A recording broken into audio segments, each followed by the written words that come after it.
Just a quick announcement before we get into this video. I just launched both my Patreon and my YouTube subscriptions. It's something that I've been working on for a few weeks. I have 4 videos available for both Patreon and YouTube members, so if that's something you're interested in, you can now go and sign up. The link to Patreon is going to be down in the description below.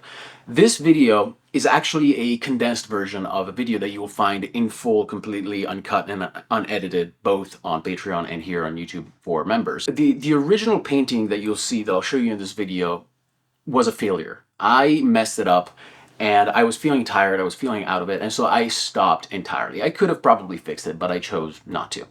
The next day, I went back to my sketchbook and I looked at the painting and I realized that the main reason why it didn't work out was because my values were completely out of whack. Again, I was tired, I was unfocused, I wasn't thinking about my values, I was just painting on autopilot. So what I did was I repainted that original painting. I made a new and improved version while trying to focus on getting my values right, because I figured it would be a good opportunity to showcase how values can actually improve your paintings, because I've talked about before, values are extremely important when it comes to painting, landscape paintings especially.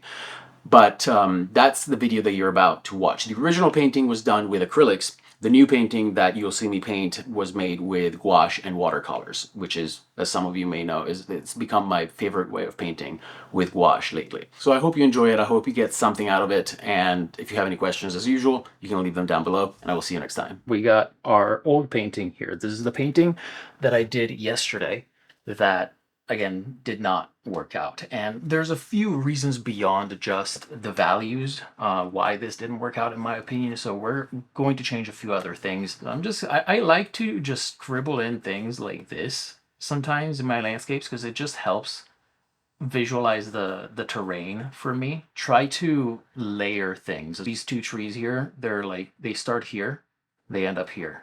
Then I have more trees that start here. Then I have more that start here. So they're staggered as opposed to all being on the same line, and that creates that separation that really helps with showing depth. I'm thinking Yosemite for this. It's not really necessarily based on any part of Yosemite, but I'm kind of trying to visualize the way Yosemite looks. Let me try one more thing.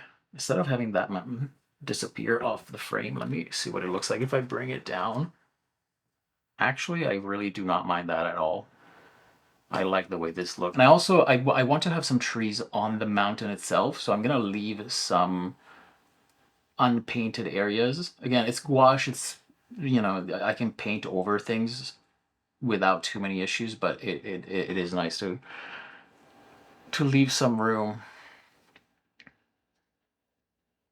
And so that I remember that that's what I want to do, because otherwise I'll just paint everything over and then I'm like, wait a minute. I'm gonna go ahead and pick up a little bit more brown just to shift that color a bit.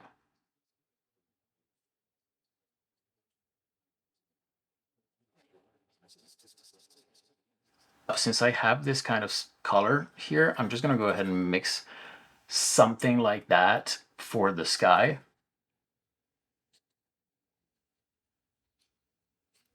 I'm leaving some white areas because I'm thinking maybe I can just leave that to suggest some clouds.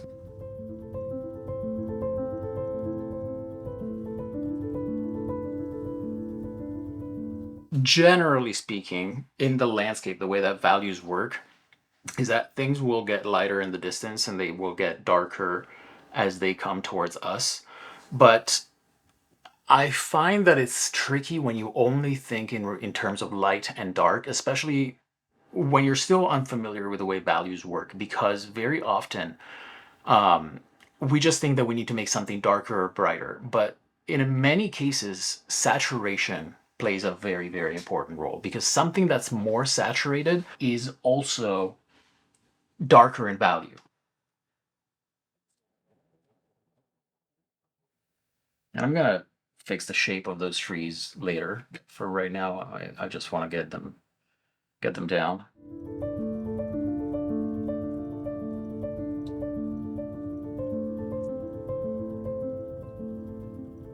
And then we're gonna go and get some ground color in.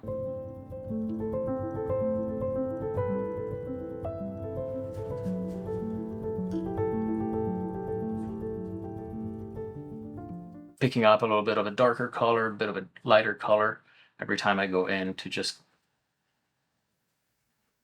create some extra texture, color variety. Negative painting is always a good way of adjusting things. And negative painting just means that you're painting over a shape to remove some of that shape and create a different shape altogether.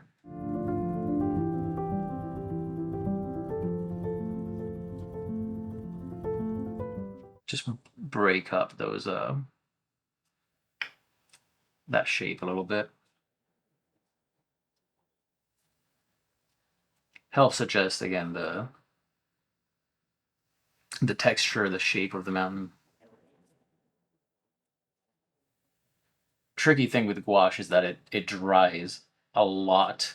The lighter colors dry darker, and the darker colors dry lighter in general, compared to when they're wet.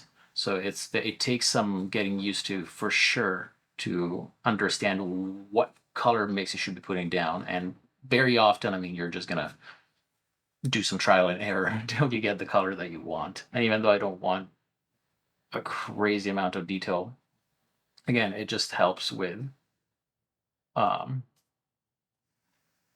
suggesting some texture and making things look a little bit more alive.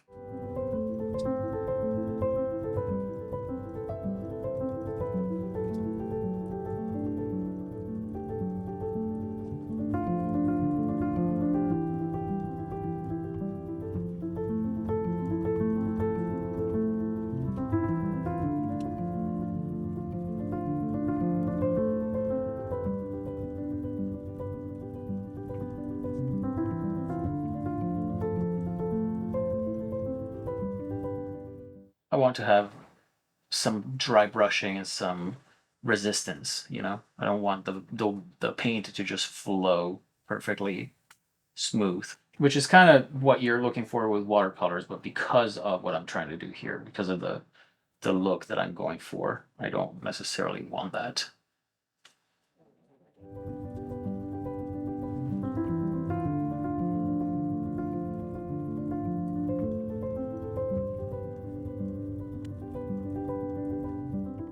Go ahead and remix more of that ground color, or something close to it at least. Break up the shapes here, make them smaller, reduce them, take them away entirely, depending on what we need.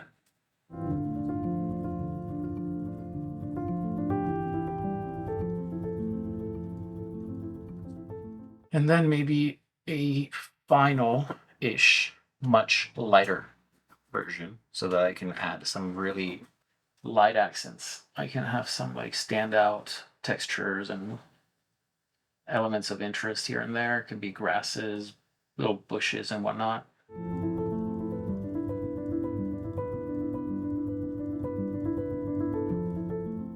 Love me some tree trunks.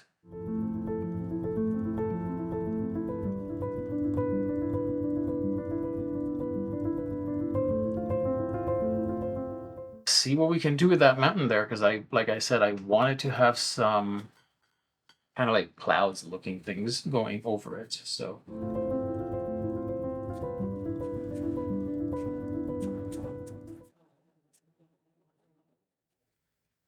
I'm just kind of using my fingers to smooth out not just the edges of these clouds, this mist fog that's going in, but to adjust the shape, make it more organic, because it's very, very difficult to do that with a brush.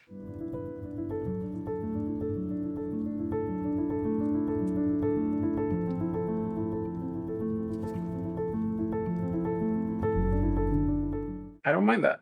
However, I do mind these things in the foreground here. Just gonna paint over that. I felt like they were too far down in the corner and they were just taking away from everything else. So off they go. I've been using these oil pastels just to add a little bit of something at the end of a painting. It doesn't always work out because sometimes The color, I don't have the color that I need, but they're kind of nice to just put in a little bit of extra texture. Darker colors, you can put in some dark accents, light accents, whatever. Scribble in some this like pale yellowish color. These I got these on Amazon. They're very, very cheap. I think I got the whole set for like $15. Just be careful because you cannot paint over them.